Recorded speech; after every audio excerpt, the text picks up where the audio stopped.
Yeah. What's going on, everyone? Ethan and Caden, it's the Roto Joe's team. Tonight we're gonna do a little weekly review. We're not gonna do a whole thing. It's a little more relaxed. I got the wine cooler out. The microphone is off the stand. It's a little bit more relaxed. It's not a full podcast. I got the new zero sugar margarita.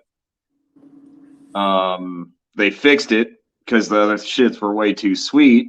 I'm not sponsored, but a Cayman Jack, if you want to get a piece of this, get at me. So I'm not a drinking enthusiast, but I do like plants, and I bought a pack. Off topic, but the pack, people talk it up, but I'll tell you what, the Pax Mini, it's a lot like the Chase Edmonds of dry herb vaporizers. It sounds like a good idea, and it's pretty cheap. It just doesn't work out well. So, anyways, let's talk about the obvious news of the day. Carolina trades for the 101. Early reports are that Stroud is the target. I didn't check the exact odds earlier. He was minus 225 to be the first quarterback off the board, which you got to assume will be the 101. So Carolina gets the 101. The Bears receive DJ Moore, the 109, the 230, a 24 first, and a 25 second. Before we start going over anything else, has DJ Moore's stock rose, fallen, or has it fake rose where the normies think it's up, but the in the know people know that it's really not that high? I'm going to go kind of in between two of those options. I think it's up, but I don't think it is. You know, I'm a DJ Moore holder in a dynasty league, and I saw that opportunity as the best time to at least. Here's the thing: if you have DJ Moore, you have from now until he plays a snap as a Chicago Bear to sell him extremely high. That is my take on it. I think he does improve his situation, but here's the thing: off-season's dead, right? This kind of news is good for people who have those players because you have an opportunity to capitalize on just really recency bias, and people don't have anything to relate it to. Last year, I took Deshaun Watson, turned it into Jonathan Taylor, a first-round pick, and Brandon Ayuk, and we all saw how that went for him. Don't get too caught up in the news. Like I said, I think it's going to be a small improvement for him, at least on the surface. I'm gonna have to see a lot before I'm buying him as a wide receiver one, or before he gets into that category for me. To me, he's always just kind of hodled around, a low end wide receiver two. This, in my mind, puts him into mid wide receiver two, not even a high end wide receiver two. Why does it move him up at all?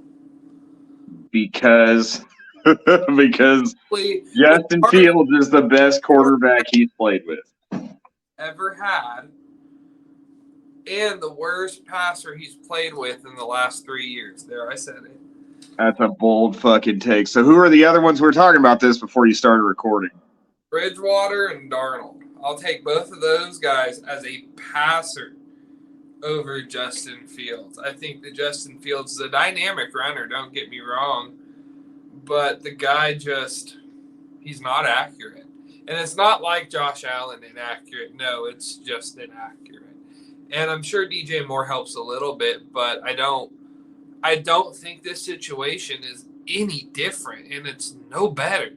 So you're talking about a fella who's been in the league 2 years. A lot of that's really the tipping point for a quarterback. They usually, somewhere in year 2 or 3, figure it out, right? And he's been throwing to fucking Darnell Mooney this whole time. Of course, I mean, Darnell Mooney, and then top of that off with running for his fucking life on every play. So I don't necessarily, yes, the stats will tell you he's not the most accurate guy in the world, but I'm not hanging all of that on him. Some of it, yes, but not all of it. I think, clearly trading down to 9, they've got an offensive tackle in mind. They're probably trading down 8 spots and getting their number one guy still. So, yeah, what a haul for them, though. Congratulations, Bears. They did really well. And if they figure out that Justin Fields isn't a great passer and they want to move on, Caleb Williams is still very much in play for them next year, and they get to reset that rookie contract timer. Carolina at the 101 is Stroud a done deal. I know we've talked about Anthony Richardson as a wild card. For me, in Reich's offense and how Reich is as a coach, it just seems like, all the things we said about Carson Wentz, CJ Stroud is, but actually. So I think that there's a real possibility that it's just a lock that Stroud's the 101. He's obviously going to be the thumbnail and the focus of this video. But I think it's pretty clear he'll be the 101. I'm curious about the weapons. Yeah, dude. Laviska Shenault, Shi Smith, Tommy Trimble, and Ian, can't remember his last name, Ian Thomas. No, you forgot Terrence Marshall. Oh, I thought I put him first. None of those still guys, not much to work with. Yeah, none of these guys are even wide receiver twos. Well, then let's think about what's going on here. They have the 208 still. So weak class OBJ not going to the Panthers. Jacoby Myers are the headliners, so there's not a lot of talent here. I mean, what are they going to get? Alan Lazard. At the 208, maybe Zay Flowers, maybe Josh Downs. I'm not thinking anyone that's going to be too high ceiling will be there because I think both of those guys are probably gone by then, if we're being honest. We're probably looking at the third tier wide receivers, which is not great. Maybe a trade, but not for a guy like Hopkins. I just don't know what they're going to do here. And Stroud without weapons is going to be kind of ugly. Yeah. So I'm curious where this all leads, but Tepper and Federer got their guy. We'll see whoever it is, right? Do what?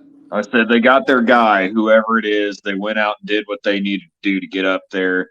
For me, yeah, so we'll talk a little bit more about a top 10 mock that we kind of put together, each of us separately. But I think I'm in at CJ Stroud at 1. And I agree. I think it's going to be a mess. I really, fantasy wise, year 1, that's not a guy that I'm going to really, one quarterback league, I don't even think he's draftable. Obviously, if you're in a super flex, someone's going to draft him and sit and wait, and that's what you should do. Year 1's going to be rough for him if he's in Carolina. But yes, I have heard that it is CJ Stroud. And here's my thing about it, because I started digging into some articles, listening to some podcasts, doing some things. I think Houston was in the conversation to move up to 1. And then, I think the reason that they didn't is because them and Carolina are looking at different guys. I think is what I kind of took from that. They're okay with Carolina jumping them because they know that they have different guys in mind. So, ready. Houston grabs Anthony Richardson at the second pick. See, here's the next part of this. I listened to, and no one but me probably listened to this, but I listened to the offensive coordinator, Bobby Slowick, his introductory press conference, and I think what he said told me that it's definitely going to be anybody but Anthony Richardson. And I quote, what he said was, it's not one guy, blah, blah, blah, all that coach gamble. But he says our offense has to be very precise and accurate. And once he said those 2 words, I was like, oh, fuck, Anthony Richardson's out. Now, you could call that me looking too deep into something. You can call it that, but that is what it said to me.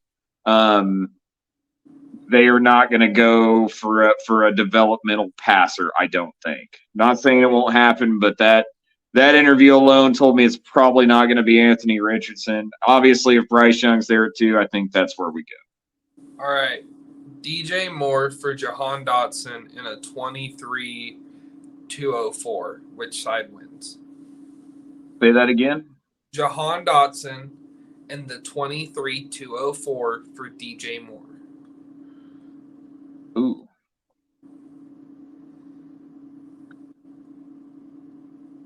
I'm gonna go, man. I like that one, kind of both sides. To be honest with you, probably gonna fall on the Jahan Dotson side because he's a little more of a speedy little guy. He can do some different things. I think that DJ Moore can't. Talent with DJ Moore is through the roof. He just hasn't really put it on, signed off on it yet. So I'm actually pretty excited about Jahan Dotson this year. Definitely at that value. I think I'm going to go that side of it. All right. Let's move on from the whole Chicago thing. I think we're established how we feel. Chicago by a mile. That's what I got. Adam Thielen got released. Okay. Does he have any more? Does he ever have another top 30 fantasy season? I absolutely think so. I think it's just the focus of that team kind of shifted because he is still serviceable as a slot guy at this point in his career.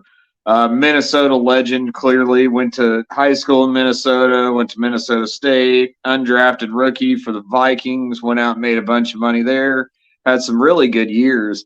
He's got to go to the right situation though. If he goes and pairs up with someone like Pat Mahomes real cheap, if he goes with Aaron Rodgers to the Jets, there's some great places he could land. So in my mind, is it possible? Yes, but do you think that if he ends up cash grabbing somewhere, going to, I don't know, what's a team with a lot of cap, Arizona, it's not going to be the same, right? Well, yeah, I agree. Here's what I'm worried about, regardless of where he goes. The last time he's had a 1,000-yard season or an 100-catch season was 2018, so we're 5 years away from that at this point. He's 33, a little bit of injury history. I wonder if he can handle a volume that's higher than about 75 to 80 catches.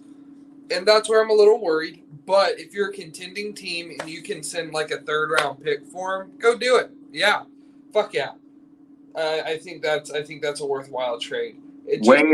Way worse darts have been thrown than a third for Adam Thielen. You do that now though. Just like if you traded for Aaron Rodgers this week, you're late. You're late. About a month ago when it came out that Nathaniel Hackett was the offensive coordinator for the Jets. You should have went and traded for Aaron Rodgers. That was the signal. All right, next offseason news that has happened. Robert Woods received a 2-year, $15 million deal from Houston. Do you think he goes into 2023 as the number 1 wide receiver in Houston? No, not at all. What's that? Who's the number 1?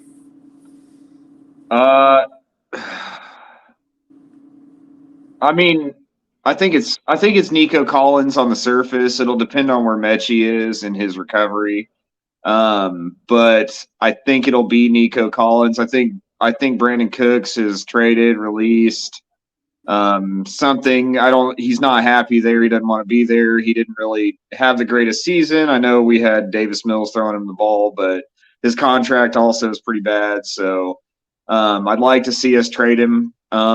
Good player for us for a few years, but here's my take on the Robert Woods signing. No, I don't think he's a fantasy asset by any means at all, but when you're as young as our team is, we're going to be adding a lot of rookies over the next few years. You got to have that veteran presence in the locker room. You got to have that guy, that leader, that guy that's been there, done that. To me, he is fantasy-wise probably a mid to high-end wide receiver 3 at best. And playing with a rookie quarterback is not going to help him at all. So I don't hate the signing because what was it, 2 years, $15 million? So $7 million a year for a guy that veteran minimum's what, like 3 or 4? Yep. Yeah, it's not bad at all. Not bad at all. And if you get a leader out of it, a guy that kind of corral the team, yeah, it's a good move. Yep, I agree. I like the signing. He I haven't looked. I'm assuming the guaranteed money's low and they can cut him next year for next to nothing. He does have a chance to be anywhere from wide receiver 40 to wide receiver 80. I mean, the range is Yeah. there, and you really don't know. The offseason will give us more clarity, depending on who ends up as the quarterback and how the offense looks through training camp. That'll probably tell us a little bit more. But right now, I'm probably not making any move for him. I'm not cutting him off of any team. I'm just kind of staying put. Yeah, absolutely. I actually he was a filler for me on a trade I made earlier in the offseason that I really just didn't want. You know what I mean? You know how you have those trades where someone's clearly trying to shove someone on you, and you're like, okay, I guess I'll take him. I'd be fine if we didn't too. And you end up with him anyway. And yeah, I mean, I'm not cutting him because we have a really deep. That would be the most premier free agent to hit our waiver wire in our dynasty league in a long time, and I'm not going to do that. But it would be a very big problem if I started him. Like I'd have to have like multiple Yeah. terrible injuries and bye weeks altogether, and then I might pull out Bobby Trees. But yeah, good for him. I mean, good little player, you know. Done some good things when no one expected it out of him. So onward, you know. Yeah. All right. Best chance of relevancy. I have 3 free agent running backs. These are some deep dynasty cuts. Chase Edmonds, Dearness Johnson, or James Robinson. Damn, those are some good ones. Um, so for me, I want it to be James Robinson, right? Correct me if I'm wrong. He was undrafted, so he is in fact a free agent, right? Yes. Undrafted players only have to sign 3-year contracts. Second through seventh round is 4-year. First round is 4 plus a fifth-year option. So I like Dearness Johnson too. Don't get me wrong. I think Chase Edmonds is done.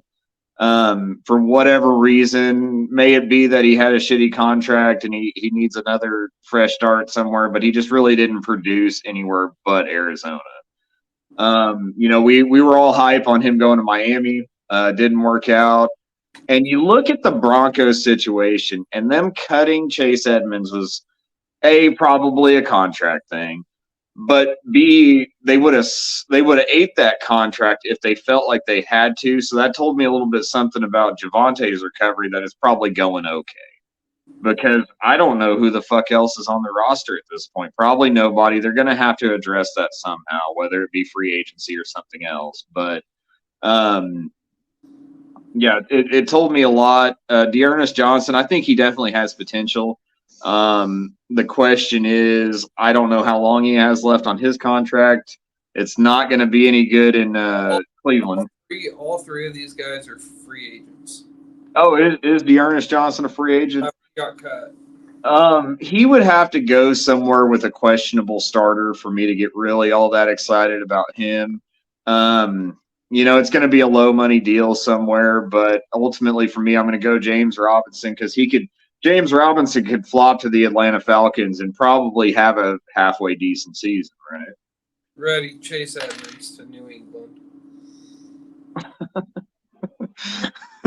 You calling Bill right now? Bill knows he played for the Dolphins. It's set in stone. Do you know our track record taking Dolphins players? We love those motherfuckers. Bill salivates. Oh, you played for Miami? Get your ass up here. No, but in all honesty, Chase Edmonds is the only one who I see that could carve out a role on some teams. People forget this guy was actually good at playing running back. He was. Just last year. Yep. Just last year. Was the contract a little bit misleading? Sure. Did I get him wrong last year? Sure. Yeah. Doesn't mean that he can't be fine later on. So I take Chase Edmonds, James Robinson, Achilles go boom, no good. I'm a well documented Achilles go boom, no good. I like to preach at the gospel of Achilles go boom, no good. Dearness Johnson is a jag. He's just a guy. All right, Caden. Roto Joe's official, unofficial, top 10 mock draft. Are you ready? Get into it. Top 10? What? Are you ready to go with your top 10? Yeah. I might mix up the order a little bit because I don't necessarily remember it off the top of my head, but I know it went CJ Stroud at 1 for me. Makes a little too much sense for Carolina. Like I said, though, I feel like Anthony Richardson is a wild card. That would not surprise me one bit. He has a lot of similarities to Cam Newton. Definitely a little underdeveloped as a passer to where Cam was coming out of college, but ultimately I think they're after CJ Stroud, and I think it all just kind of lines up. For me, I'm going Bryce Young to Houston at 2, another match made in heaven type of thing. I feel like those two are locks for me. I'm pretty damn certain that's how that's going to go. Number 3, I got Will Anderson, I believe, going to Arizona. And here's a reason that through my top 10, I don't have any more trades, is I feel like once you take out Bryce Young and CJ Stroud, everybody saw that Carolina trade, and I think the price is just going to be too high for the return for somebody to move up any further. So I think it stays, sequential draft order from there. Number 4, I got Indy biting the bullet on Anthony Richardson. Jim Irsay is just that type of guy. He's going to do it. He's going for the splash, and that could be Lamar Jackson or that could be Josh Johnson. I mean, his range of outcomes is so no one really knows. The Raiders are a team that could potentially try to sneak up, I feel like, and get a little bit of Anthony Richardson, but I feel like the Raiders should have learned over the years. You remember when Raiders would only go and – sorry to get off topic – but Raiders would just go take the fastest guy at the combine every fucking year, and it, never worked out. That's the reason I feel like they could make this play for Anthony Richardson and potentially move up where Arizona is. But in my mock, I do not have any more trades. Number 4, like I said, Richardson to Indy. Number 5, Jalen Carter to Seattle. I like that one there. I feel like he definitely could have been the first overall pick if everybody didn't fucking need a quarterback. Yep. The arrest thing kind of came at a bad time. So in my mock, you see him slip to 5, but definitely a 101 type of talent. Big old boy in the middle there. But number 6 is Christian Gonzalez. Christian Gonzalez, yes, he's definitely established himself as cornerback 1. A lot of questions with Okuda. Just really hasn't returned the value of where they took him. They've gone on record saying, "Oh, we're not giving up on him, X, Y, and Z," but they need some help at corner, and I think they take the best one off the board there. Number 7, Vegas. Yep. Vegas. I think Will Levis to Vegas is a lock. And truth be fucking told, they're downgrading from Carr with Levis. I think. I mean, at least initially for a while, he's going to have to develop as a passer as well. That's kind of a developmental prospect. And me, if I'm trying to take my guy of the future and I'm Josh McDaniels trying to save my career as the head coach, that's not the route I'm going to take. I'm going to go get a Jimmy G who could help me win now. And that might be what they do. I know you said you like Jimmy G to Las Vegas. Yeah. They might go get Jimmy G and sit Will Levis on the bench for a year or 2 or however long it takes. Or he might come out and be a star. I don't know. Never met the guy. Just can see him on tape. Number 8, I am going to go Atlanta Tyree Wilson. Tyree Wilson, and he's a guy that was real high, and he's just kind of gradually slipped down the boards. I think the value is just too good to pass up at 8. He's going to be a casualty of, probably a top 3 talent going later just because of the overbearing need for a quarterback, right? Yep. It could easily be the 103 in my opinion, but things happen. Shit's got to shift around. He falls down to Atlanta there, and they're glad to have him because their defense has been bad as long as I can fucking remember. Number 9. Peter Skorinsky to Chicago. Yep, Chicago. Chicago getting the best tackle on the board, in my opinion. I think he's a hometown guy, too, if I'm not mistaken. Yep, and he's from there. He's from Chicago. It'd be a good homecoming story, and that's what they need. If they're going to, they made the commitment to Justin Fields. They traded the first pick. They went and got him a receiver, actually got him 2 at this point. They need to protect him, and I think that's what they do. And like I said before, I think this might be their first pick on their board, to be honest with you. They probably are well fucking aware of the fact that they need an offensive lineman to help keep Justin Fields from running 2,000 yards a year or whatever he's doing. And then number 10, this is my kind of sprinkle pick. I got my guy Bijan going to Philly at 5. Here's the thing I've said for a long time now. I do not see them paying Miles Sanders. He is this year's James Conner. I don't think he's worth a big-time contract, and I think that's what he's going to be out for because, that's what his stats said from the year. But here's the deal. He was running behind the best offensive line in football. He was just in the perfect situation, right place, right time. And I don't blame the guy for trying to capitalize on that and get a contract, right?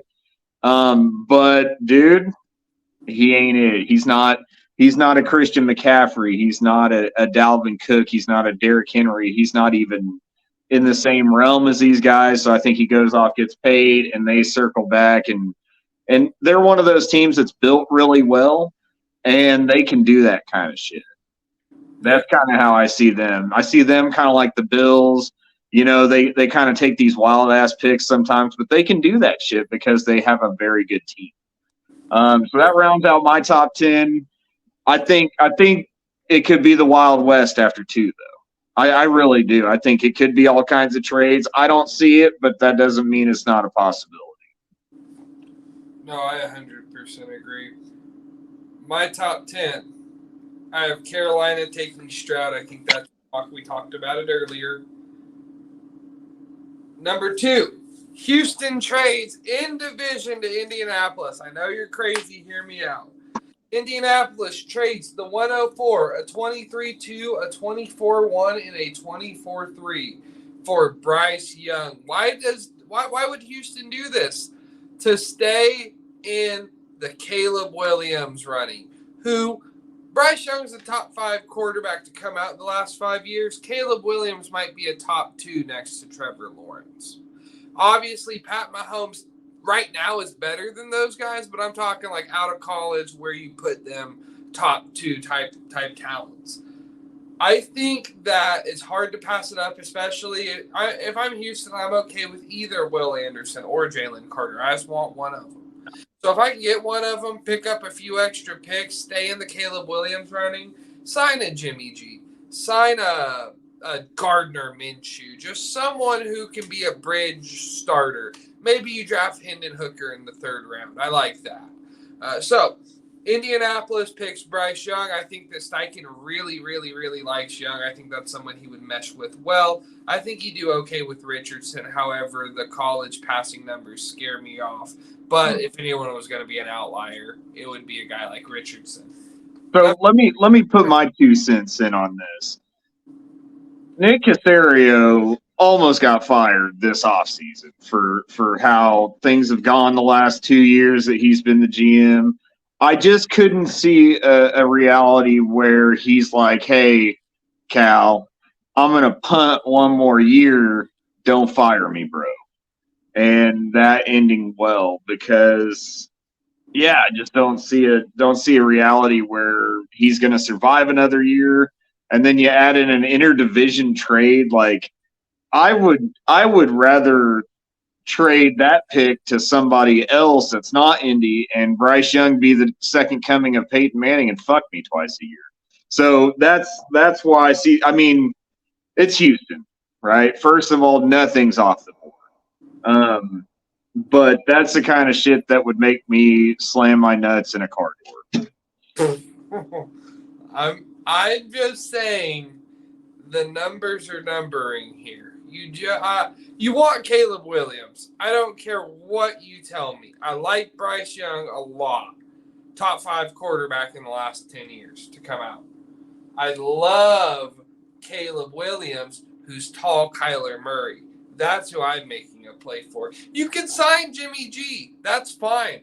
Hendon Hooker in the 3rd round. Give me all of the 3rd round Hendon Hooker. I want all of that. But I just don't think that you can pass up an extra second, the 104, an extra first next year, and a 3rd next year to move down 2 picks to get. We'll get there. Number 3, Arizona takes Will Anderson. Number 4, Houston, Jalen Carter, who is a 101 type talent with the Ryans coming over from San Francisco, who prioritizes defensive line talent. I agree. I mean, I'd love to have Jalen Carter, and let's all just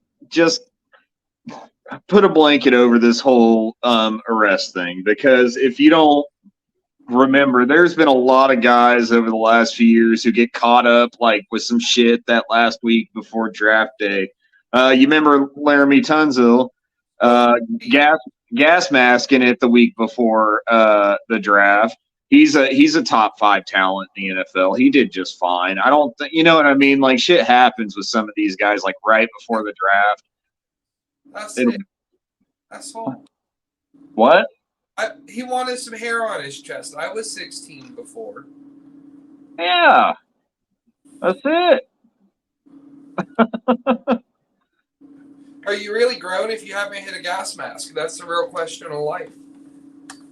Well, and you know, I'm a big Laramie Tunsil fan, man. Like good solid offensive tackle. We need to pay his ass next year. I'm in. Oh, you should trade him. All right. Number 5, I have Seattle taking Anthony Richardson, who they've been linked to. And it would make sense, right? And they could make moving Geno. I haven't looked at his contract, but Geno, I'm sorry, he's not going to be the answer very long. He's like, remember when Ryan Tannehill had one good year and then everyone was like, oh, he's a top 12 quarterback after sucking forever. And then he ended up being not a top 12 quarterback anymore. That'll be Geno Smith. What was that guy? And I can't even remember his name. But it'll show you how much Seattle values a high dollar contract. What was that fucking guy's name? He was a backup for the Packers. He went out and threw fucking 6 tutties in the last game of the year, and Seattle turns around and signs him to some big money deal. It was the year Russell Wilson came in. He never even started a game. Fucking shit. Was it Kevin Kolb?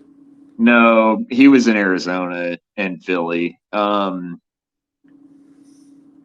I can't remember his name. That's how relevant he was. But they went out and signed him right after that season to a big money deal and drafted Russell Wilson the same year.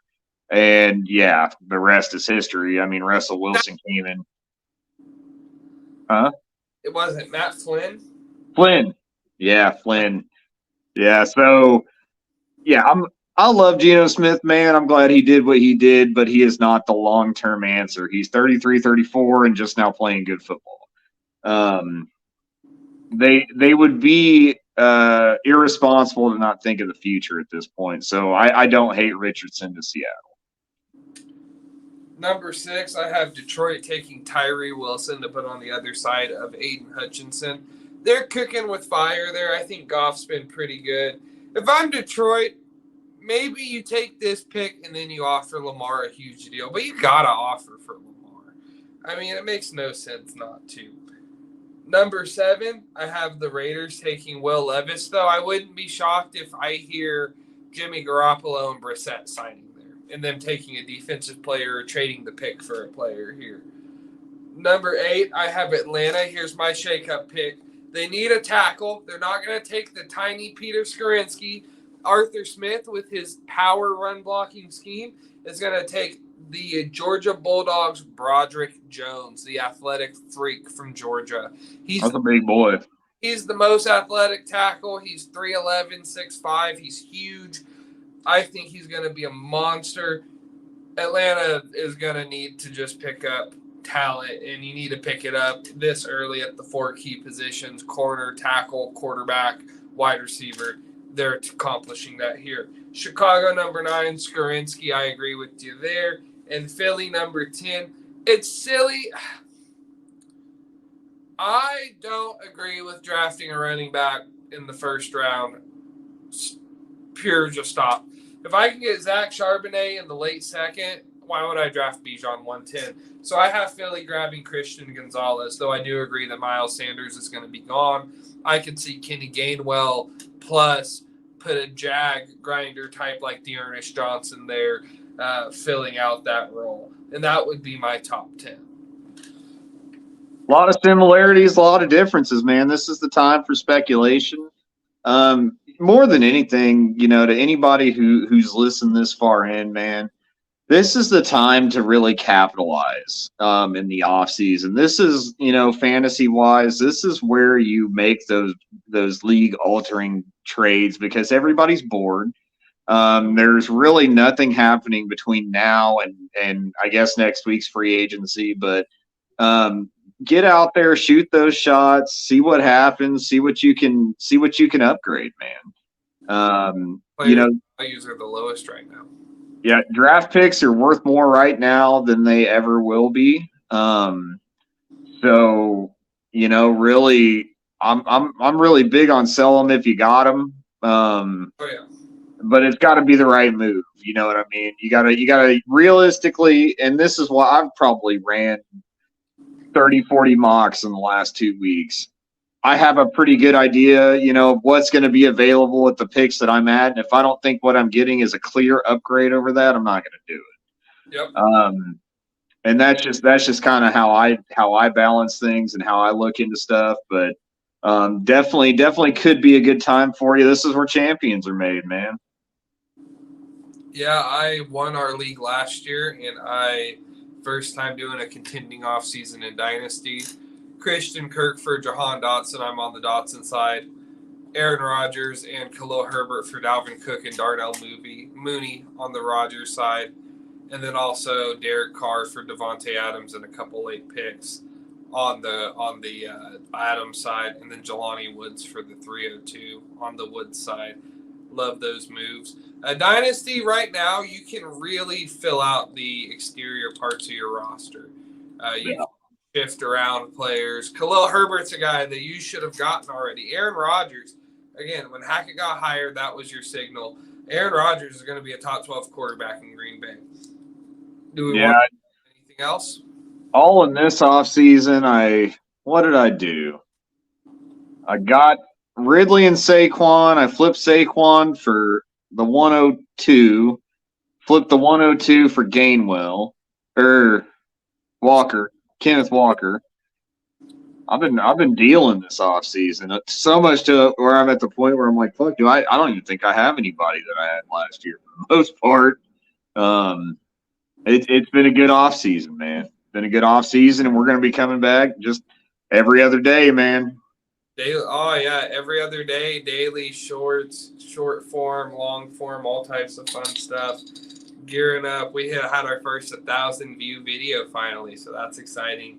Only going to go up from there. Hopefully hitting 100 subscribers soon, so be sure to hit that subscriber button. Thank you guys for listening. We will be back probably at the end of this next week with another podcast going over quarterbacks. So we'll be ready to deep dive into the QBs. We're going to hit on all 4 position groups before the NFL draft. You'll be ready for your rookie drafts after that happens. And then it's off-season time, then training camps, and we're only 200 days from football. Have a good day, guys. Thanks for listening.